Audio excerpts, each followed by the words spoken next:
Students, जैसा हमने कल पढ़ा था सब डिवाइडेड बार डायग्राम। सब डिवाइडेड बार डायग्राम में हम टोटल मैग्नीट्यूड को जो है नंबर्स में रिप्रेजेंट करते हैं और उसके बाद हम क्या करते हैं, सारे कंपोनेंट्स को उसी में डिवाइड कर देते हैं। सारे कंपोनेंट्स का हिस्सा उसी एक पर्टिकुलर बार में आ जाता है। लेकिन हमको यहाँ परसेंटेज बार डायग्राम में क्या करना है, टोटल मैग्नीट्यूड को कन्वर्ट करना है परसेंटेज टर्म्स में। टोटल मैग्नीट्यूड को किस में कन्वर्ट करना है, परसेंटेज टर्म्स में। और जब पूरा मैग्नीट्यूड परसेंटेज टर्म्स में कन्वर्ट हो जाए तो उसे क्या करना है, हमें उसके अंदर ही सारे के सारे कंपोनेंट्स को एडजस्ट करना है उसके वेट के अकॉर्डिंग। ठीक है, समझ में आ गई बात? ये मतलब वेट के अकॉर्डिंग का मतलब यहाँ पर क्या हुआ कि जिसका जितना परसेंटेज होगा, ठीक है, तो सबसे पहली बात तो ये कि हमको जो भी डेटा दिया होगा उसको परसेंटेज में कन्वर्ट करना पड़ेगा। ठीक है, परसेंटेज में कन्वर्ट करेंगे, खास करके कंपोनेंट्स को परसेंटेज में कन्वर्ट करेंगे और कंपोनेंट के जितने भी परसेंट होंगे उतना उसका उस बार में शेयर हो जाया करेगा। ठीक है, ये आपके समझ में आ गया होगा।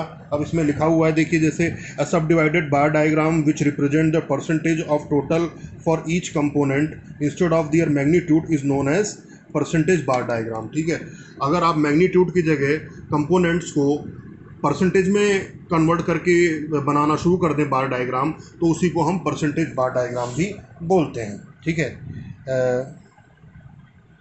अब यहाँ पे क्या है, सेकंड देखिए, each component of the data is expressed as a percentage with respect to corresponding total. ठीक है, हर कंपोनेंट को जो है टोटल के रिस्पेक्ट में कितना परसेंटेज है वो बताता है। ठीक है, कंपोनेंट हर जो भी डेटा दिया हुआ है, डेटा के कंपोनेंट्स यानी डेटा के जो भी पार्ट्स हैं, परसेंटेज टर्म्स में उनकी क्या वैल्यू होगी, ये परसेंटेज बार डायग्राम में हमें बार के थ्रू पता चल जाती है। ठीक है, तो ये आपके समझ में आ गया होगा।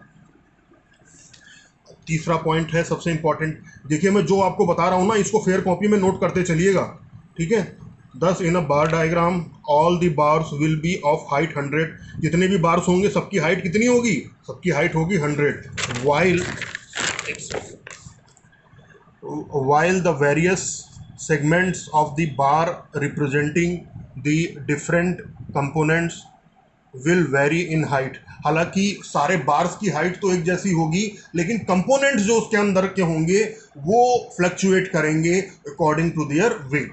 ठीक है, जिसका जैसा वेट होगा वैसा फ्लक्चुएशन उसमें हमको मिल जाया करेगा। ठीक है, ठीक है, जिसमें लिखा हुआ है of the bar representing the different components will vary in height depending on their percentage value of the total. ठीक है, ये आपके समझ में आ गया।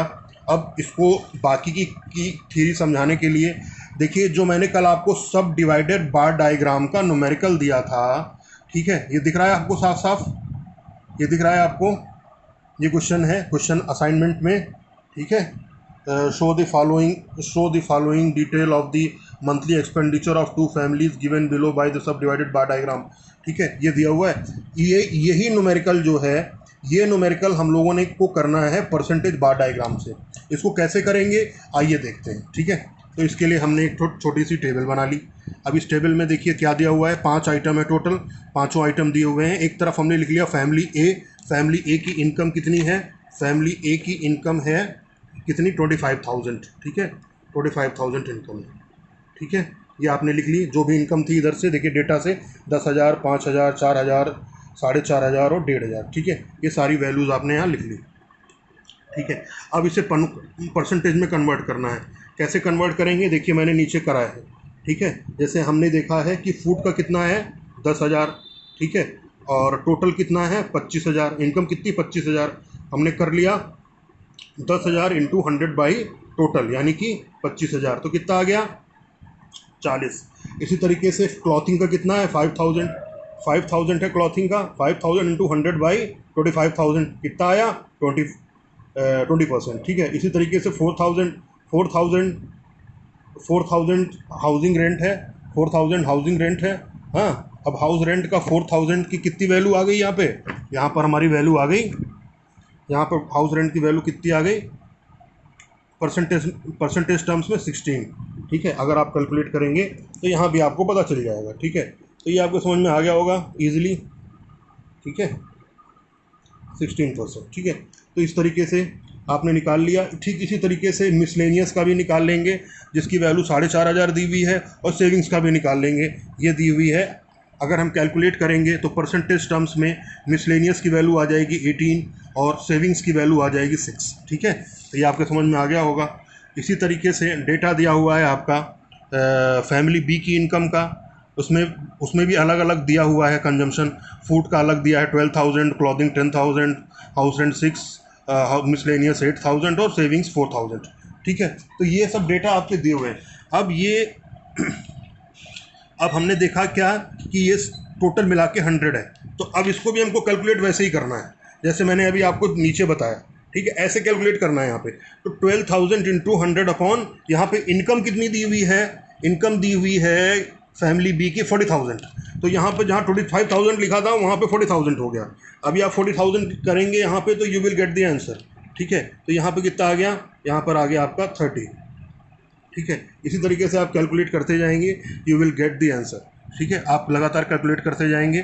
फूड के सामने जो है 30%, क्लोथिंग के सामने 25%, हाउस रेंट के सामने 15%, मिसलेनियस के सामने 20% और सेविंग्स के सामने कितना आएगा 10%, ठीक है। टोटल करेंगे कितना आ गया 100, ठीक है। ये आपके समझ में आ गया। अब इसको डायग्राम में कैसे रिप्रेजेंट करना है, फिर वही पुरानी कहानी देख लेते हैं, ठीक है। क्या है इसमें,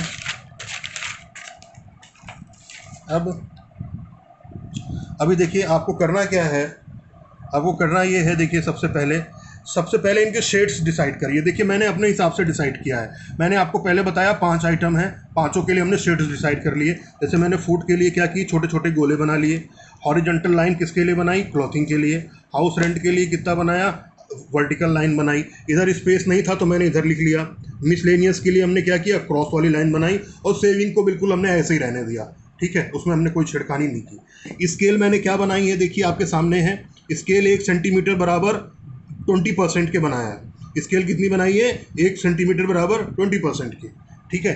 अब पहला काम मैंने क्या किया, पहला काम ये किया कि ये जो बार है, चाहे फैमिली ए हो या फैमिली बी हो, सबसे पहले परसेंटेज बार डायग्राम में सारे बार्स की हाइट एक ही होगी, वो होगी 100। तो आपको सीधा पहले 100 का बार ड्रॉ कर देना है, ठीक है। आपने बार ड्रॉ कर दिया। उसके बाद आपने क्या देखा, क्लॉथिंग का परसेंटेज कितना है 40, तो आपने क्या किया 40 बना दिया क्लॉथिंग के लिए। फिर उसके बाद आप देख रहे हैं कि क्लॉथिंग का कितना है, सॉरी फूड का कितना था, सबसे पहले फूड का था 40, मैंने सबसे पहले 40 बना दिया। उसके बाद क्लॉथिंग का कितना है 20, तो आपने 20 बना दिया। उसके बाद फिर हाउसिंग का कितना है 16, तो आपने 16 यहाँ से ले लिया, लगभग 76 के पास गया। फिर उसके बाद आप देख रहे हैं कि मिसलेनियस का कितना है, मिसलेनियस का है 18, तो आपने 18 बना दिया बार में। तो ऐसे ऐसे बनाते जा रहे हैं। और लास्ट में कितना है, सेविंग्स में कितना है, सेविंग्स में है 6, तो आपने 6 बना दिया, ठीक है। 6 है तो आपने 6 बना दिया, ठीक है। तो इस तरीके से जो है, इस तरीके से आपने ये बार बना दिया, ठीक है। अब इसी तरीके से दूसरा बार भी आपको बनाना है। दूसरे बार में आप देख रहे हैं फूड की वैल्यू कितनी है 30, आपने 30 पे बना दिया, सर्किल बना दिए। उसके बाद फिर आप देख रहे हैं कि क्लॉथिंग की कितनी है 25, आपने 25 के लिए ड्रॉ कर दिया हॉरिजॉन्टल लाइंस। उसके बाद फिर आप देख रहे हैं हाउस रेंट कितना है 15% है, 15% के लिए आपने वर्टिकल लाइंस ड्रॉ कर दी।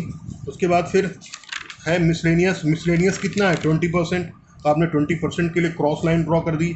और बाकी बचा कितना, बचा आपका 10%, तो आपने सेविंग्स में 10% ड्रॉ कर दिया, ठीक है। तो इस तरीके से जो है ये प्रॉब्लम भी आपकी सॉल्व हो गई, ठीक है।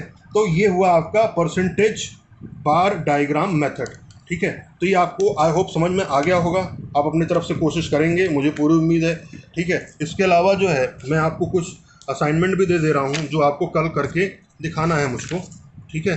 वो मैं आपको एक्सरसाइज के क्वेश्चन जो है दिखा दे रहा हूँ, ठीक है। उसमें सभी क्वेश्चंस हैं, ये देखिए आप, इसमें देखिए सिंपल बार डायग्राम की भी क्वेश्चन है, दिख रहा है आपको, सिंपल बार डायग्राम की भी है, मल्टीपल बार डायग्राम की भी है, ठीक है। सब डिवाइडेड बार डायग्राम के भी हैं, ठीक है, और नीचे परसेंटेज बार डायग्राम के भी है। सारे क्वेश्चन आपको करने की कोशिश करनी है, जो ना आए आप मेरे से पूछेंगे, I will help you, I will definitely help you. ठीक है, ये आपके समझ में आ गया।